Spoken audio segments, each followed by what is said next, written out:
I'm Paul Wolf, and this is My City TV. Talking about my city, Jackson,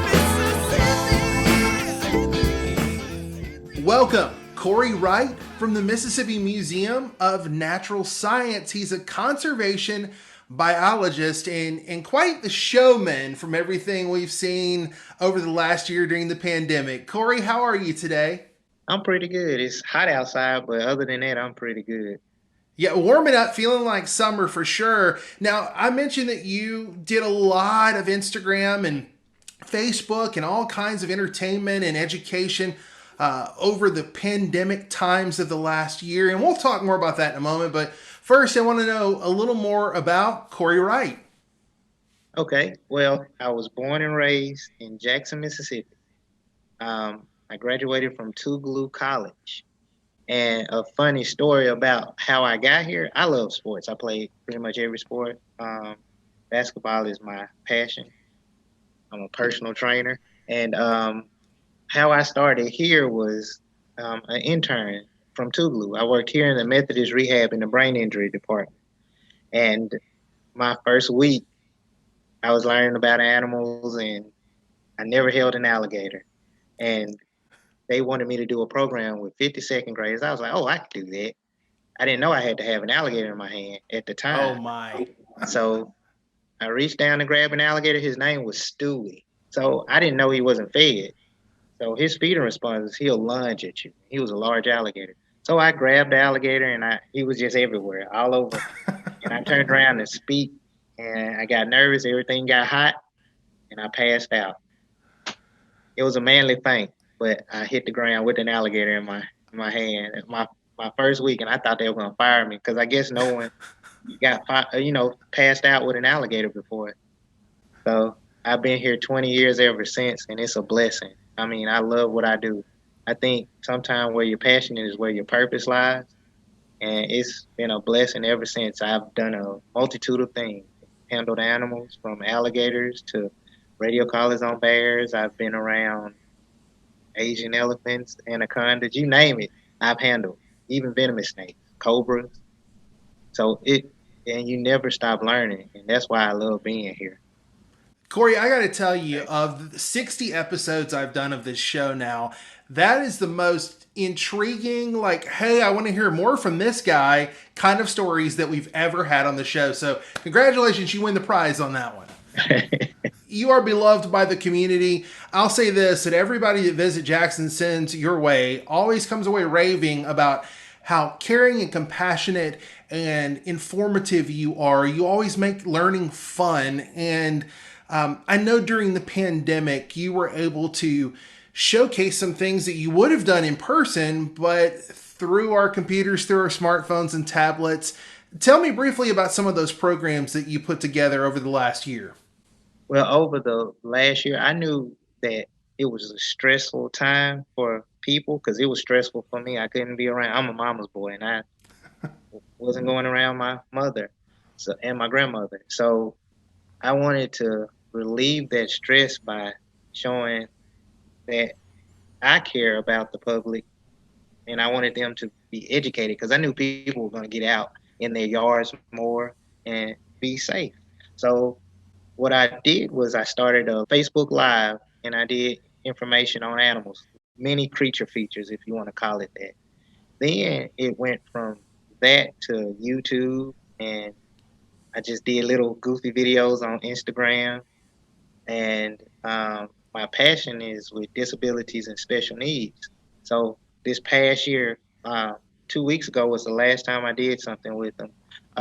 Every Sunday, I took a group of kids with disabilities and adults with special needs and disabilities out doing things out in nature. We went canoeing, archery, and at the end of the beginning of this month, we had a big picnic, and we put on a big show. So I just felt like I wanted to relieve stress of this pandemic because the world was broke, and I just wanted to make our community and city happy, put a smile on people's faces without being able to reach out and grab them. Speaking of reaching out and grabbing things, I was just going to tell you, you're a good man, Corey Wright. But after you show us what you're going to show us after the break, I don't know if I'm going to be your friend or not because I am not a big fan of, well, let's just hang on to that. We'll be back with Corey Wright right after this.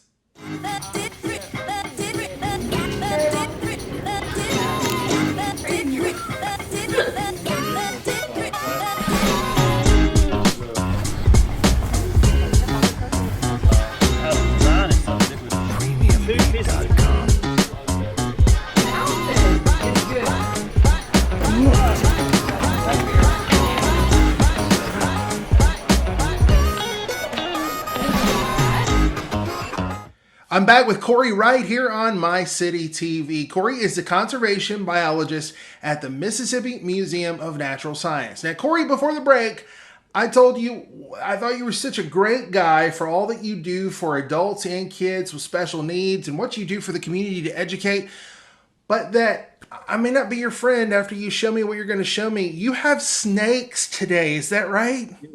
I actually do, and they're actually sitting right beside me. And you still might be my friend because when I give you some informative information, it may change your perception of them. There you go. I am not a fan of snakes. So just get that on the record, but I think maybe you may help convert me today. Show me what you've got there beside you, Cory. Okay, well, one of them is this snake is commonly found in Mississippi, and this snake is called a corn snake, and his name is Maisie. Hence the name corn. The Clever. reason why he's called a corn snake is because under his belly looks like Indian corn. That's why they're called corn snakes. This snake is not venomous. They're not venomous. They eat mice and rats. And mice and rats produce every 3 weeks. So in a year, that's about 15,000 grandchildren. So for every snake that eats a mouse or rat, it's a lot of rodents that aren't born. So they're beneficial to the environment. This snake is not venomous. But the copperhead, on the copperhead, the spots are connected and made like a bow tie or a doggy biscuit. On a corn snake, the squares are separated. That's the key difference in snakes. Now, if you really don't like snakes, you will really love this snake. This snake right here is a speckled king snake. And the cool thing about this snake is this snake will eat other snakes. His name There is you go. This is Elvis the king snake. And snakes don't have ears. They sense motion and vibration.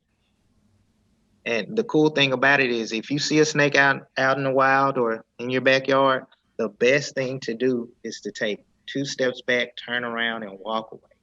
You don't want to run because you might run into a tree and knock yourself out. No, I take like 10 really big steps backwards. That's even better. And snakes use their tongue. They taste the air in every direction. Once the snake pulls his tongue back into his mouth, he rubs an organ at the roof of his mouth called the Jacobson's organ, and it works like a computer. In Mississippi, there are 55 different species of snakes, total, 55. Out of those 55, 6 of them are venomous. Oh, wow. One way you can tell that a snake is venomous is if you see a triangular head, a big triangle head, they're venomous. If you see a line in their eyes, you're too close. But if you see the line in their eyes called an elliptical eye, that's an example of a venomous snake. But there's a snake, two snakes actually in Mississippi that's related to the speckled king snake. One is a scarlet king snake and a red milk snake. Where can folks come to learn more about those snakes? Or can you show some things off at the museum when folks come to see you in person? We have a 2-headed snake on display.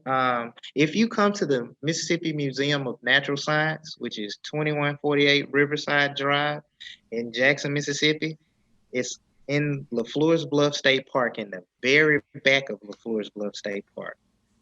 And we have over 100,000 gallons of water, aquariums, different venomous snakes here, and non-venomous snakes, and a lot more at the museum to see.